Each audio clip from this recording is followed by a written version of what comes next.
And so, my dear ones, this good day, we're looking at that wonderful thing called the God factor. And the God factor is as different to each one of us as there are each one of us on this plane. Whatever we consider God to be, the infinite, the divine, the one power, the one presence, whatever we call it.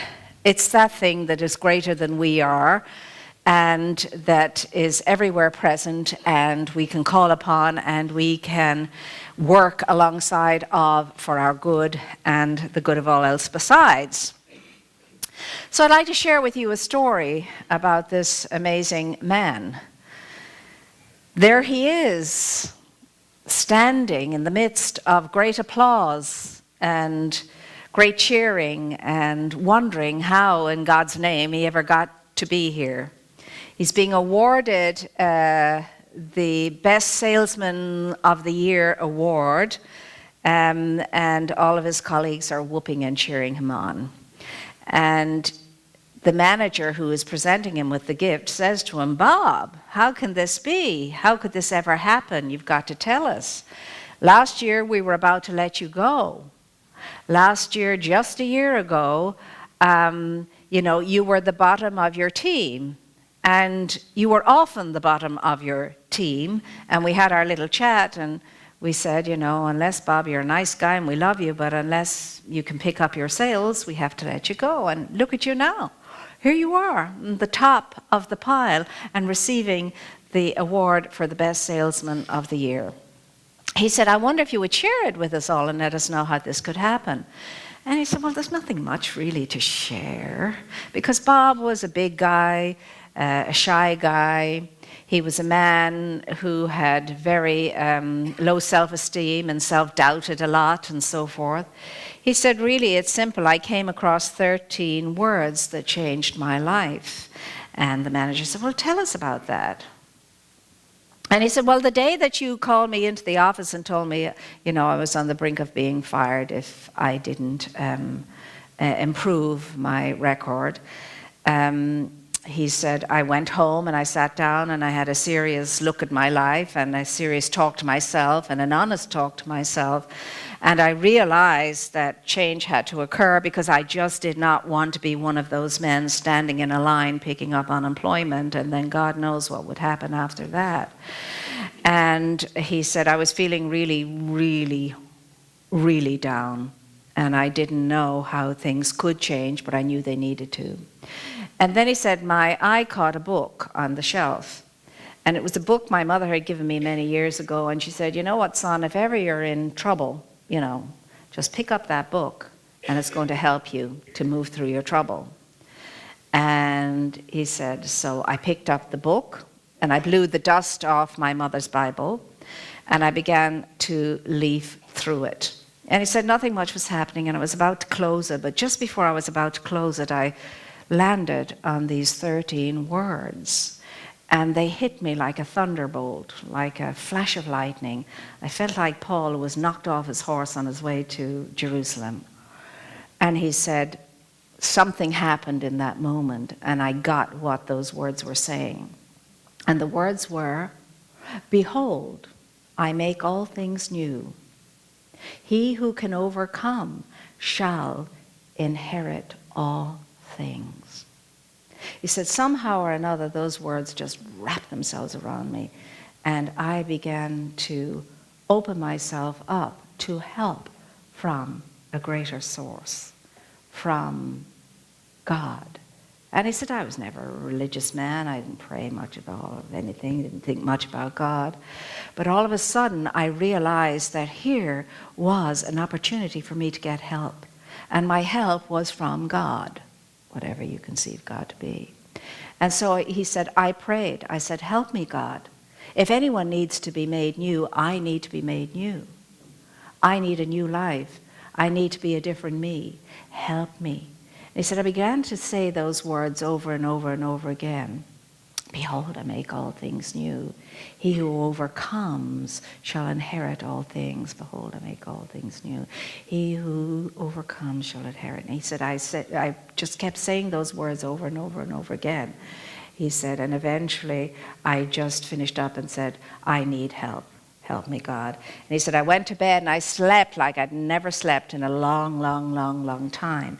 And when I got up in the morning, I started to say those words again and again and again and again and again.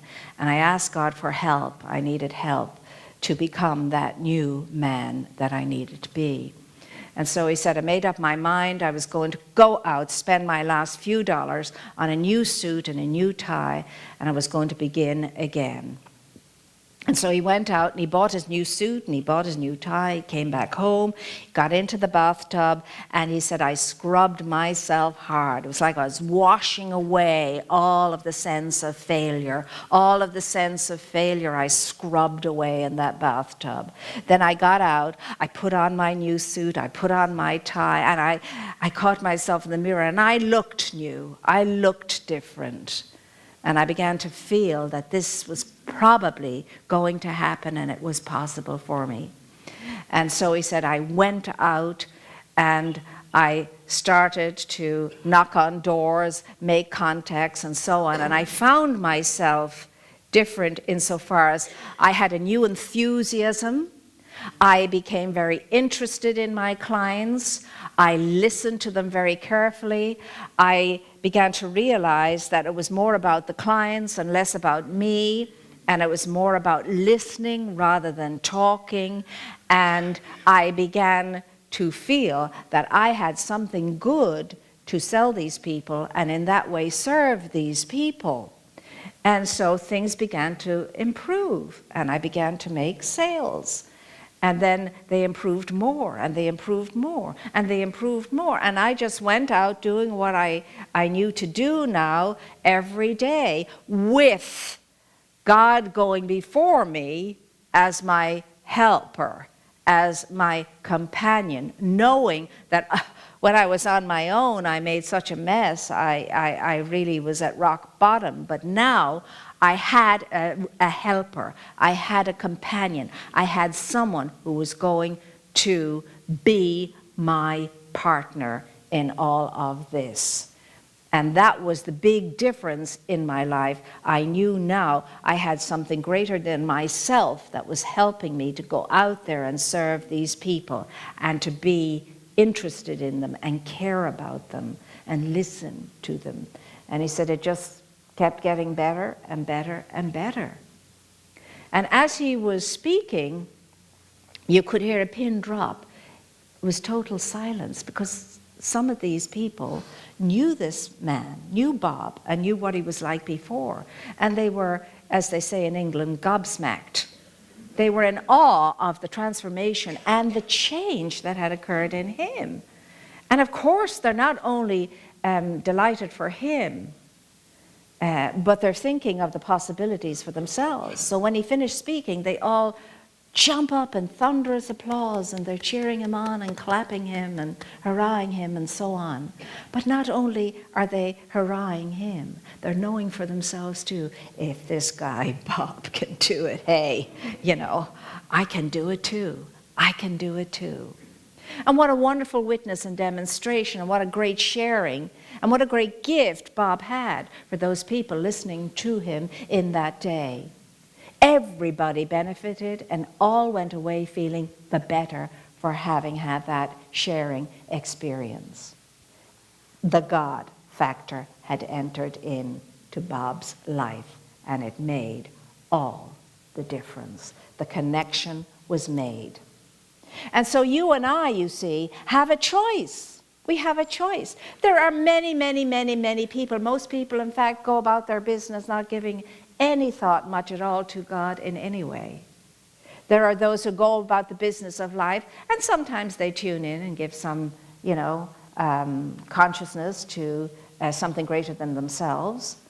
And then there are the few who go about the business of life and living, always tuned in, always connected, always aware that there is a power greater than they are, and it is that business that they are about, not about their own business.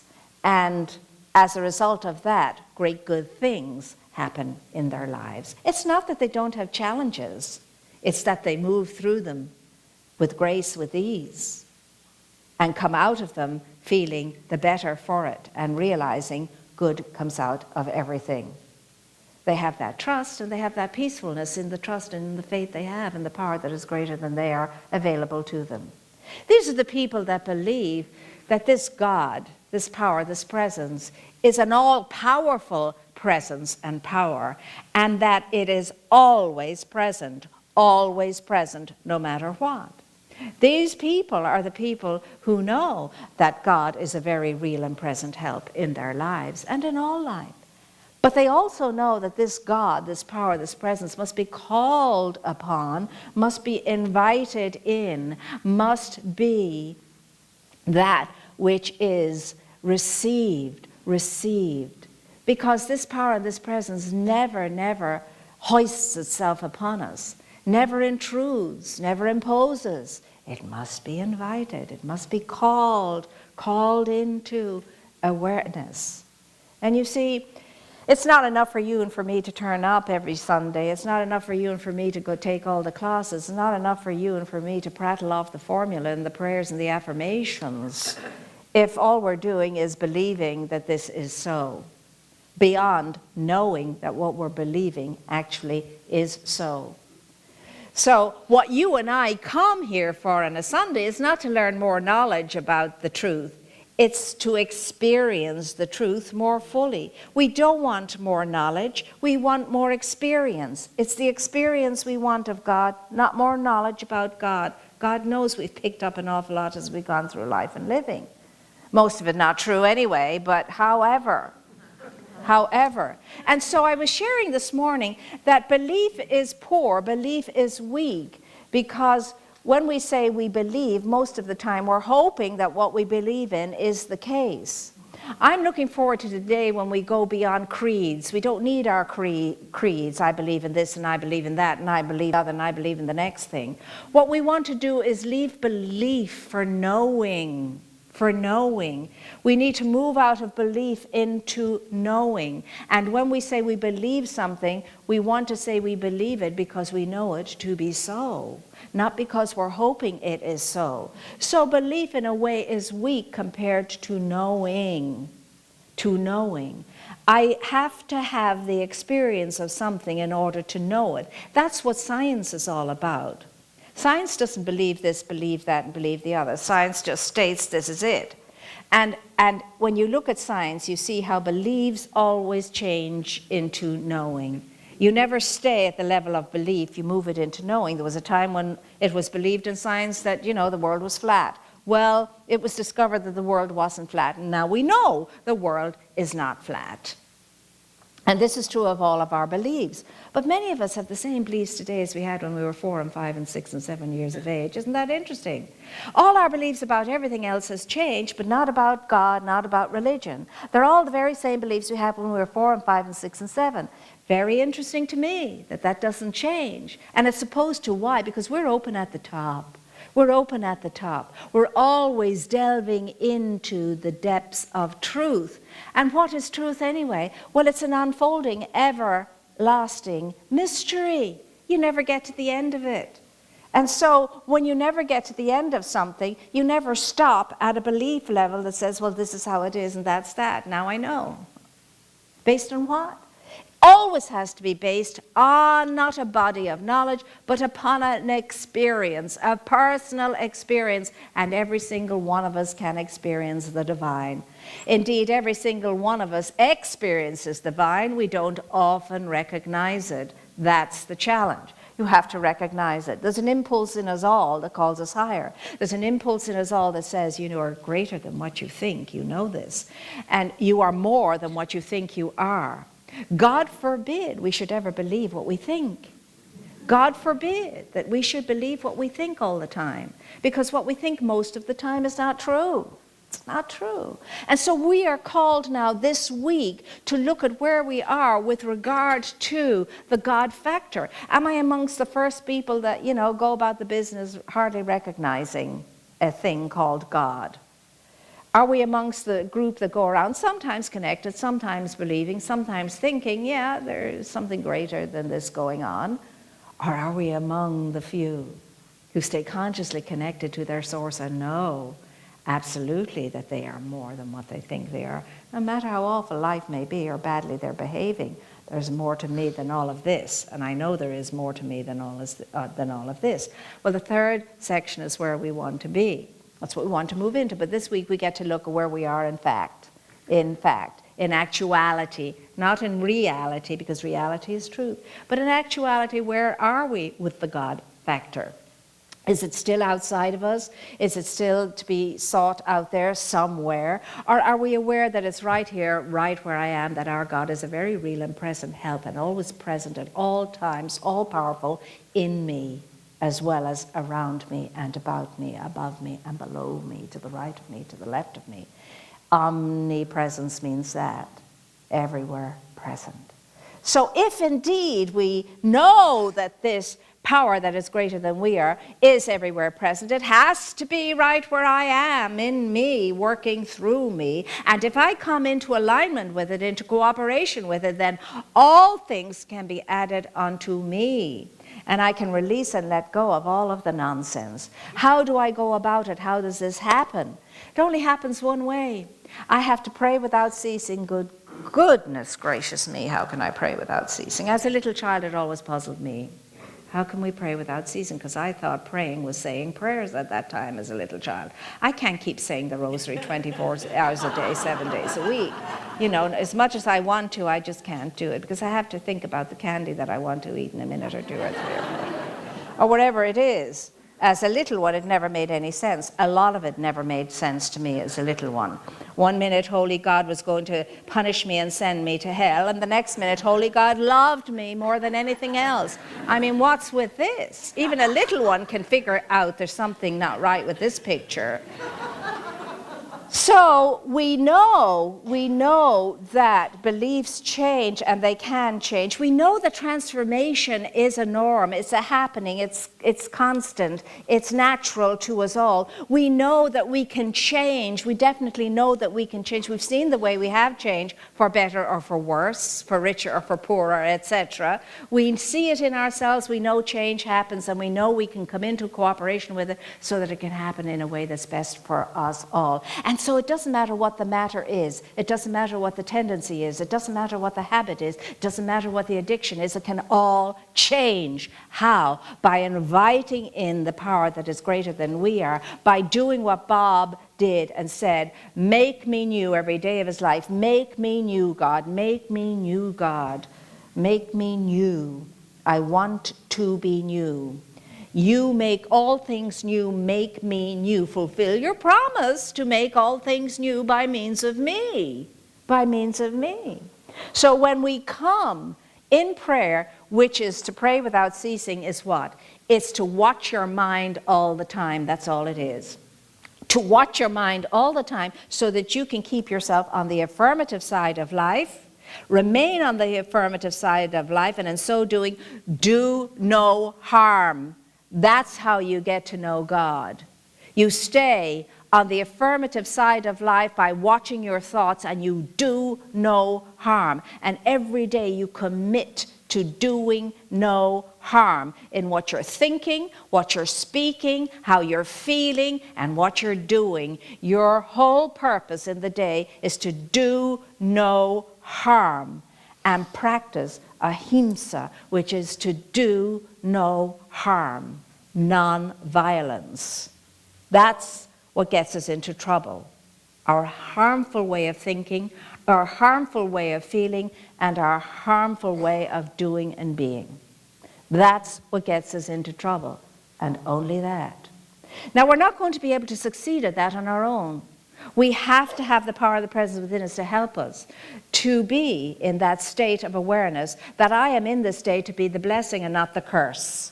I don't want to be a curse. I've been a curse in the day far too often in my life. So I'm now from here on in choosing to be the blessing. What is a curse? Anything that doesn't support the truth, anything that doesn't uplift, anything that doesn't contribute, anything that doesn't make a difference for the good. That's the curse. What is the blessing? Anything that supports life, anything that supports living, anything that raises up, anything that makes a contribution for good, anything that cares, anything that shares, and anything that feels empowered by the power and the presence of the infinite source of our being, so that we can be the blessing that we are created to be in life and living. Listen, there is no other blessing other than you. There is no other godliness other than you. There is no saving grace other than you in your own life and in the lives of others. It's you. It's you. You're the Messiah. You're the Savior. You're the Redeemer. You're the one. You're the one you have been waiting for. You're the one that the world is waiting for. You're the one that can be the blessing, and there is no other one. You are it. And we make a difference in the world, one consciousness at a time. One individualized expression of spirit at a time, coming into the awareness that one with God is a majority and one with God is to be the blessing that we are created and purposed to be. And it doesn't matter what your life has been until now, or how awful it has been and how bad behaved you've been. It doesn't matter. You're still the blessing. You were the blessing. You are the blessing, and you always will be the blessing. You just have to wake up to the fact and the truth that you are the blessing. There's no other blessing. It's you. It's up to you. If it's going to be, as we say, it's up to me. If it's going to be, it's up to me. And so every day you and I can come back to, behold, I make all things new. If you overcome, you can add all things unto yourself, all good things unto yourself. That's what it is to seek first the kingdom of heaven. And the kingdom of heaven is the kingdom of consciousness. Seek first the kingdom of right consciousness, and all things else will be added unto you. That's all it means. But you have to invite the source and the power and the presence in. Remember, it's given to you. You have the ability. You're already prepared for this. You're predisposed to this. You are pre-approved for this. You are created for this to be you as blessing. You are life's blessing. Make no ifs, ands, and buts about it. You can choose to be that consciously, or you can let it be, let it go, and decide, maybe not now, later. Remember, you've all time and eternity. Your life is eternal. You can do it sooner or later, but one of these days, your true self is going to catch up with you, and you won't have an option. That'll be it. You'll have had enough time meandering up and down the airy mountains in the rushy glens and being distracted. But sooner or later, that great self of you is going to catch you. Going to catch up with you like the hound of heaven, and you're going to respond. I would rather it be sooner. I think you would rather it be sooner. I think that's why you're here. So God, by means of you, is what we're knowing, is on the move deeper into the unfoldment of that individualized truth that you are of that expression, that I am of that expression. And that's the way it is. And you don't even have to believe it. You don't have to take my word for it. Sooner or later, somewhere in your eternal life, you'll be saying, you know, that Sunday when I heard something, well, you know what, it's true. And here I am, face to face with the truth of my being now. Why, in heaven's name, didn't I wake up a little bit sooner?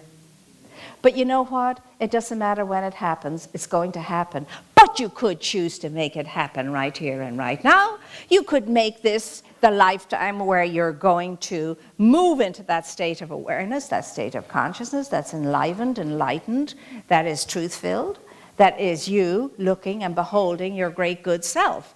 This is the week it could happen. It could happen right here and right now before you go through those doors. Why not? It happens for people all the time. Why not you? Why not you? Why not you? That's what I say. So this week, remember, we're looking at where we are with regard to our close connection with our source, or not, as the case may be.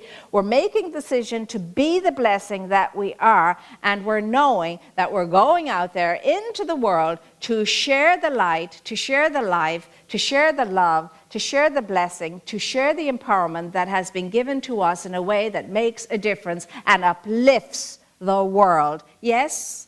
Yes. Are you ready for the next step in the deepening of your awareness of the truth of your being? Yes. Are you ready just simply to know I am the blessing? Are you ready to know I am the one I've been waiting for? Are you ready to know I am the one the world's been waiting for? And when are you ready for all of this? And so it is.